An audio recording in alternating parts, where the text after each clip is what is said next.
Mieux connaître les fixations en ski et en planche, c'est ce qu'on va voir maintenant.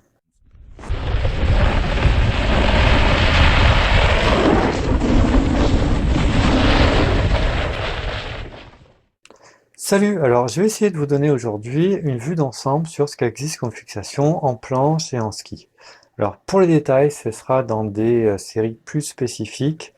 Là, je vais essayer de vous donner un peu une vue d'ensemble de ce qui existe. Alors je vais présenter deux systèmes pour la planche, le système clic-clic et le système à chargement arrière. Voilà. Et pour le ski alpin, je vais présenter le système dit alpin et le système dit léger pour le ski de randonnée. En planche, le système le plus répandu, c'est le clic-clic en fait, hein. Donc ça, c'est très simple. On a deux sangles pour tenir la chaussure et une butée arrière pour la maintenir. Alors voilà.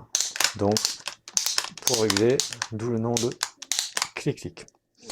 Même si c'est mieux d'utiliser des chaussures spéciales planches, on peut utiliser n'importe quelle chaussure en fait, si elles sont grosses, un peu étanches, comme des après-ski ou même des bottes, hein, pourquoi pas. C'est ça les avantages, c'est déjà que c'est peu coûteux à fabriquer, c'est fiable, c'est universel. Les inconvénients, c'est que c'est long à mettre. Ça oblige déjà à s'asseoir dans la neige à chaque fois qu'on remet ses chaussures. Et puis ça permet aussi un réglage au jugé seulement. Donc un appui qui va varier à chaque fois un petit peu, même si c'est léger, même si avec l'habitude on arrive à bien régler, il y a quand même des variations.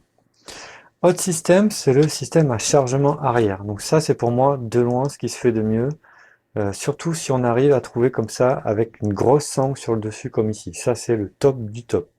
Avantage, il n'y a pas besoin de s'asseoir pour attacher, hein. Donc on peut agrafer, en plus dégrafer sans s'arrêter. S'il y a des replats, c'est génial. Ça permet de pousser comme en skate, hein, et de rechausser dans la foulée. Et surtout, ça permet de conserver toujours ces mêmes réglages. Voilà. Là, une fois que je suis enclenché, le réglage au niveau du dessus, de l'arrière, c'est toujours le même.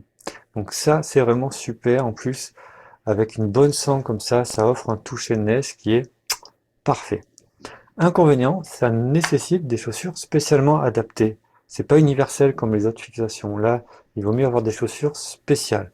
On peut mettre d'autres chaussures, mais le risque, c'est déjà que ce soit inconfortable, qu'il y ait des points trop mous ou des points trop durs, soit moins durable, et aussi que ça endommage soit la fixation, soit la chaussure. Donc, les chaussures sont pensées, en fait, c'est un ensemble, c'est pensé comme un ensemble. Là, c'est la marque Flow qui fait ce genre de chaussures. Ce sont des ensembles, chaussures et fixations, qui ont été pensés pour utiliser ensemble. Je cite la marque là, alors que j'ai tendance à effacer les marques, mais en fait, Flow aujourd'hui font quelque chose de très différent. Donc, bon, en tout cas, si vous avez la chance d'en trouver, même d'occasion, allez-y, c'est incroyable. Alors, il y a d'autres systèmes qui sont nouveaux ou disparus ou qu'on trouve encore d'occasion, ainsi que des fixations pour bottes rigides, comme pour les bottes de ski, qui sont basées sur le type des fixations automatiques qu'on trouve généralement en montagne, notamment sur les crampons à neige. Et puis voilà, il y a d'autres types de fixations, donc renseignez-vous, fouillez, il y a des choses qui valent vraiment le coup, des systèmes à plaques, etc., qui ont disparu, mais qui valent la peine encore aujourd'hui. Voilà pour la planche. Donc testez, renseignez-vous, et puis prenez ce qui vous parle le plus. Côté ski, on a la fixation alpine. Donc elle est conçue pour tenir la chaussure parfaitement quand on glisse, mais pour la libérer en cas d'effort anormal. Donc ça évite tout simplement lors d'une chute, si le ski venait à prendre une position que les articulations ne pourraient pas suivre de leur plein gré, ça évite de tout casser. Dans le principe, en fait c'est très simple, hein. On a un banal ressort qui pousse sur une mâchoire, et en fait s'il y a trop de force, le ressort n'arrive plus à retenir la mâchoire et les mâchoires, clac, s'ouvrent. Voilà, c'est ça. Là, on a deux mâchoires qui s'ouvrent quand les forces dépassent un certain seuil. Et derrière, bon, c'est un système qui bascule, mais c'est pareil, c'est le même principe. Donc, il y a un ressort tendu par une vis devant et un ressort tendu par une vis derrière. Et en fait, on règle la tension en fonction du poids, de la sensibilité, euh, du niveau de chacun. Voilà, donc attention à bien régler ces ressorts comme il faut. À savoir, par rapport aux fixations alpines, que depuis 2018, je rentre pas dans le détail, mais en gros, il y a eu un changement pour réconcilier un petit peu le ski avec tout le monde de la montagne. En gros, si vous achetez vos chaussures après 2018, elles ne seront pas forcément compatibles avec des fixations plus anciennes. Et si vous achetez des fixations après 2018, les chaussures plus anciennes restent compatibles, mais il faut vérifier le réglage dit grip work. Donc là, c'est ici. En gros, c'est juste un truc qu'on monte et qu'on descend. On le met en position haute. Si marcher avec ses chaussures, c'est un calvaire. Et en position basse, si marcher avec ses chaussures, c'est un plaisir. Voilà, en gros, vérifiez dans le détail, c'est marqué sur les chaussures. Quelle position, alpine ou grip walk. Voilà, prenez le temps de vérifier, c'est important à vérifier maintenant sur une nouvelle fixation. Alors cette nouvelle norme, elle réconcilie enfin le ski alpin avec les autres disciplines de la montagne, qui n'ont pas attendu que le ski alpin atterrisse, parce qu'en fait je pouvais déjà utiliser des chaussures de ski de montagne avec des fixations de ski de montagne, avec mes crampons, là-dessus je peux mettre des crampons, même avec des systèmes dits automatiques. Je peux mettre des raquettes, je peux faire du snowboard avec les fixations pour snowboard rigide avec, pas de souci. Ainsi que tout ce qu'accepte finalement la norme dite automatique qui est issue de l'alpinisme. Mais désormais, je peux utiliser ce type de chaussures avec les skis alpins également. Ce n'était pas le cas avant. Voilà. Mais surtout, en fait, ça permet pour tout le monde de concevoir des chaussures de ce type en fait, qui sont plus confortables, plus faciles pour la marche, qui ont une vraie semelle avec un vrai relief naturel, et aussi un système de décrochage derrière qui permet de libérer la cheville pour pouvoir marcher avec. Bref, ça corrige en plus un gros bug de sécurité qu'il y avait avec les chaussures alpines. Il y avait une plaque comme ça devant, enfin je dis il y en a toujours, mais ça pose des soucis de déclenchement en cas de chute avant. Donc ça permet de corriger un gros bug de sécurité sans trop que ça se sache.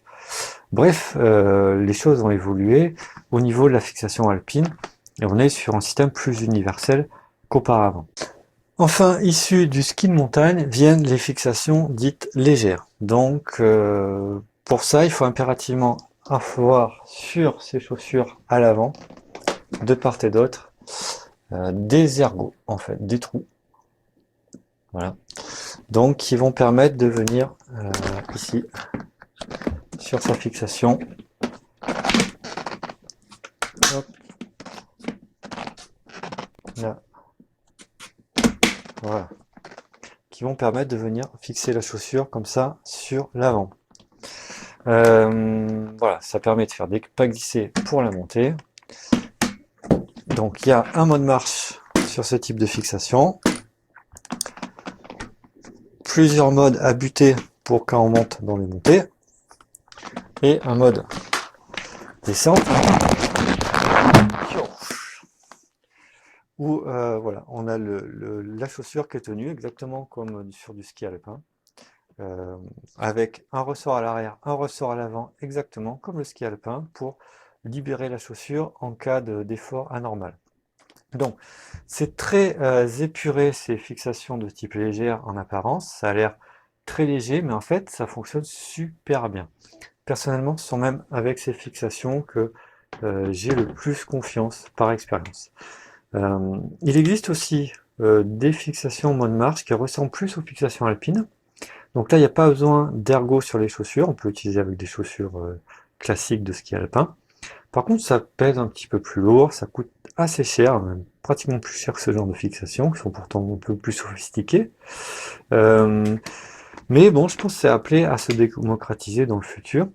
Autre inconvénient, c'est que il faut enlever, avec ces fixations de marche plutôt issues d'alpin, il faut enlever la chaussure de la fixation quand on souhaite passer du mode descente au mode marche, tout comme avec ces fixations-là.